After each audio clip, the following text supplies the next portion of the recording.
Oh yeah, you already heard this. Alright, so I just took that term from like modern soul. You know how people refer to soul like it's modern soul, it's like a genre that, and it's just more like you know, the modern funk to me is like the post funk that was not like the James Brown sound. It's like with drum machines.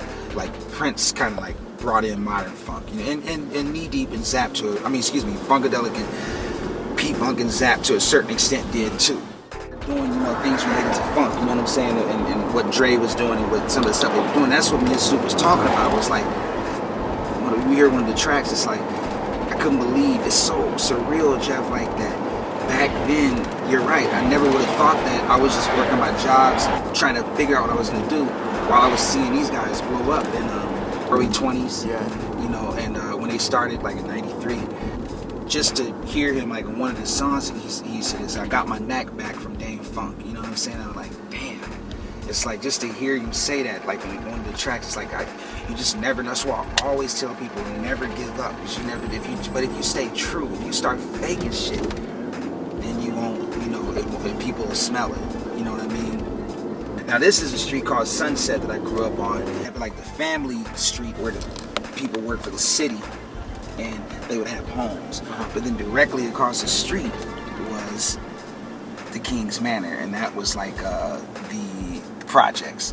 Now they look different now. But one person at that corner, that was my mom's best friend, and one of my buddies, his name was Trayvon, and that one house right there, you go in that place, I tweeted something about this before, and she used to keep her place immaculate. All the other places were toe back. Inside, it was like a paradise. It just shows if you live in the projects, you don't have to have it messed up. You know what I'm saying? You just like walk inside, you make it your own paradise. But this is the house that I grew up at. I have Sunset Hammond, and a lot of memories. You know, I used to have to come out here during the day. My pops would like, you know, have me sweep all these leaves on the curb, you know, like clean it up, because it would show like that we took pride in the house. I didn't know, you know what I'm saying? And I would walk all the way down there to the store and, you know, things like that, and ride my skateboard and stuff. Pasadena, you have to cut it up in sections. You got to cut it up in sections. Like the Northwest has never been serene. Documented. I mean, it has never been, and it never will be serene. I mean, a lot of rich history, culture. I say the Northwest gives you your balance, you know, from all cultural aspects. And then you have four parts. You got Lake divides Northwest, Southeast, East-West. Okay, Pasadena would be so boring if you didn't have Northwest Pasadena. I mean, from Hispanics, your blacks, even your whites. I mean, this is the melting pot. This is the melting pot right here for everything. Everybody dreams to live over by the San Marino part, you know, and what divides that is Del Mar. I think when people have to make it, you have to allow others to make fun of you and critique you and criticize you. A lot of us never want to go through that, you know, because a lot of us do go through that, and we still never. The bagging sessions were epic. It made us who we are. You know what I'm saying? If we couldn't survive that shit on the bus, and the dudes we hung around with, I mean, I'm talking about 3-hour bagging sessions. I mean, we got tough from that shit. I mean, it's like slap boxing. Remember, we came from an era when crack first started. Gangs first started.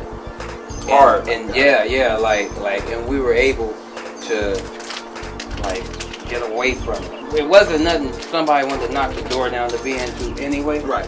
But, like, to be lucky and get out of that, you know, coming from this part of town, the blessing. So I used to come down here and ride my bike too, just kind of park right there and go across that bridge. And, you know, then look at these, like, and that used to be a prison right there back then. That's a insane asylum. So then the Brookside Park, which I made a song about, that's coming up next. And that's where I did see some weird shit, you know, the UFO type thing.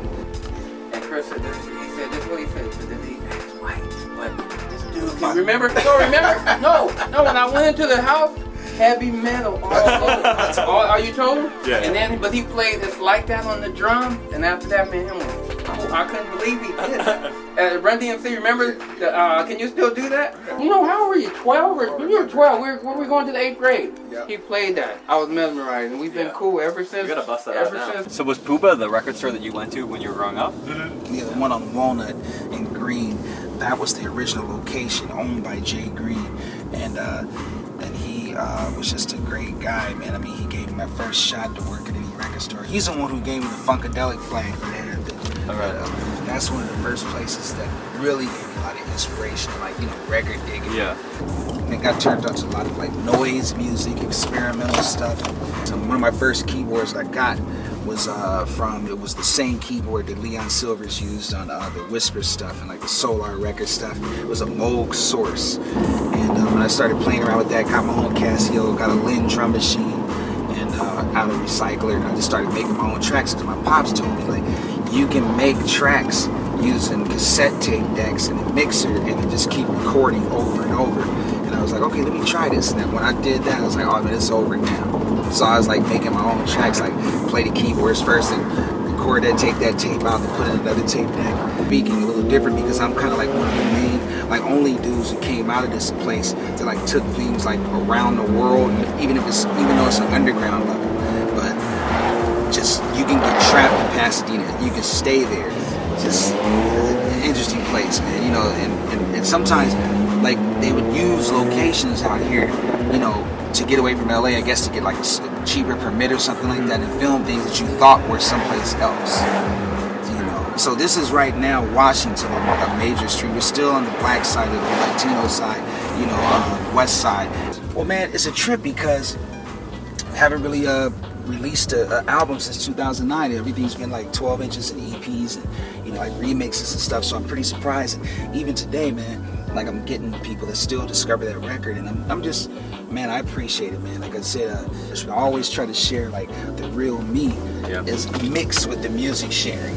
It's like the Gemini effect, like I keep it to the music, but then also let people kind of know, especially up and coming musicians and artists, to show what kind of like things we go through. It's just an interesting neighborhood, West Side Pasadena, and you know, I definitely have some fond memories. A lot of stuff going on around here, and it was good and bad, but to be honest, it was mostly good. That's what explains the type of music I do. You know what I'm saying? It's like, all right, man, long time no see. It just goes to show that, you know, no matter how old you are, you know, you just keep getting better. You know, if you're true about what you do.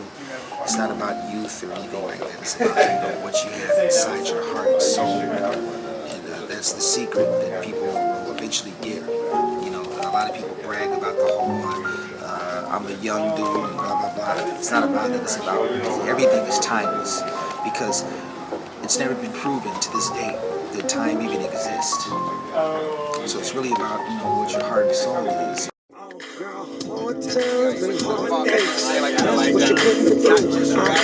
Think it's bad that you're no good, all the buffoonery, and to think I bought you jewelry. Now what was you doing to me?